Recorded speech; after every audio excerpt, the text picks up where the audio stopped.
Hey y'all, how you doing today? I'm doing pretty good. I've got a little hankering for some steak. But you know what? I'm going to share a recipe with you that my daughter did, and she does this all the time for her kids, and it's called steak bites. These are steak bites in our household. Now we're deer hunters here, so this is actually venison, but you'll never know the difference if you fix it the way I tell you to. It is wonderful. My daughter is on to something good, and this is what we like to cook for the kids. They love it. Basically, what you're going to need is your steak bites. Now you can get steak bites, beef, use beef if you want to, or if you've got somebody that likes venison and they have this cut up like in little bites, you're going to want to do this.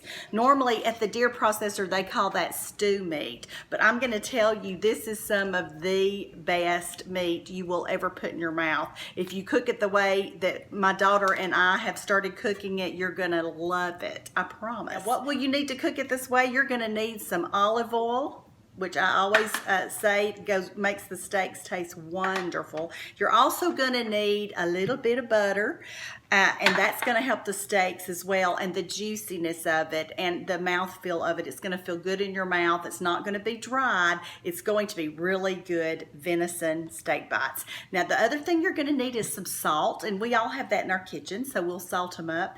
And listen, girls and guys, you are going to need a skillet, a cast iron skillet. Now you can cook it in any skillet you want to, but for the ultimate flavor, you're really going to need a good old cast iron skillet. And just a reminder, I think you can see him over here. Can you see that? This is my latest book, Happiness is Homemade, y'all.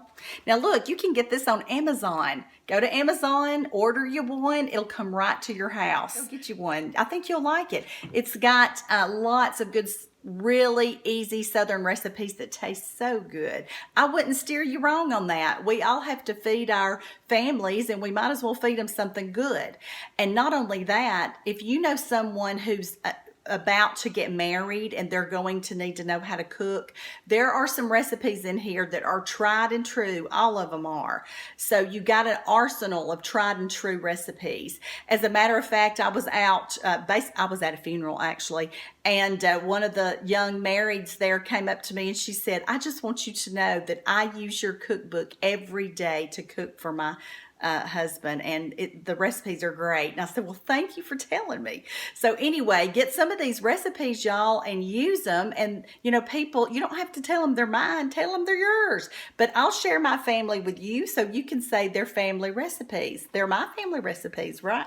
So anyway, I hope you will take this opportunity to get you one of these books and enjoy the stories. Now, y'all, I put a lot of stories in here because I like a good story. I like to hear a good family story, and I like to tell a good family story. And there's quite a bit of them in here. So if you would, go to Amazon and order my book, and it'll come right to you. Okay.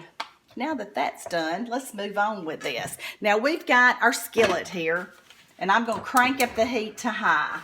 Now I'm using my little Dutch oven here. Now you can use a regular skillet. It depends on how much meat you've got. Okay, so here we are, and I would say be generous with the oil, 2 to 3 tablespoons. Okay, and then you're just gonna let it go. This is one of my green drip bowls. Normally I have brown drip. I've got a lot of brown drip, and I've got some green drip too. So y'all know I collect this stuff. Love it. And you know why? It reminds me of my grandmother when I used to go to her house. That's why. So I love it, and my family's been gracious, and and generous, and they're always trying to find me a new one that I don't have. So here's one that I dearly love. Some salt. We're gonna get that in there. And that's all you need, people, to have some great eating. When you're cooking these, you are going to want to have tongs in order to get them in and out of the pan easy. All right, now I haven't put that butter in there yet, and I'm going to put butter in. I'm stirring up the salt into the meat right now, but I'm going to put butter in right before I get ready to put them in. I got a little butter here, and y'all, the butter's just going to just make it so good. We're not going to cook it very long either.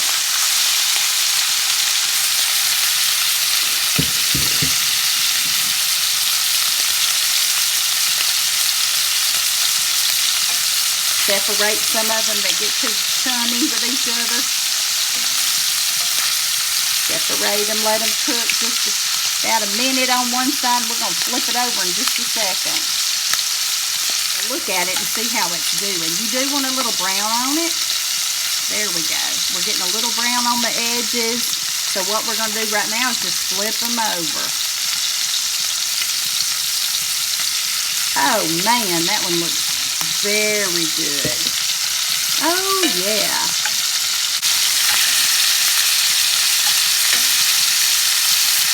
All right, this is how it looks, and we're going to let that go a little bit longer. This one right here is a brown drip, and it has a lid that goes with it, so I'll be putting these in here, and it'll keep them warm until time to eat. And what we're going to be eating with these are some green vegetables, as well as a baked potato. They're going to taste good, good, good. All right, look how good they look, and then I'm pulling them out. Yum, yum. That's going to be some good eating. So just give me a sec as I get this done. Oh, look at that. Look at that. This is a beautiful steak bite. And remember, it was cooked in butter, a little bit of butter, and mainly olive oil. And it's hot. Let me see how hot it is. It's not too bad. Oh, I did good. My family's going to keep me around for another day. So good. I wish you were here. I'd give you a bite. Look at, how about that? Is that not the best looking?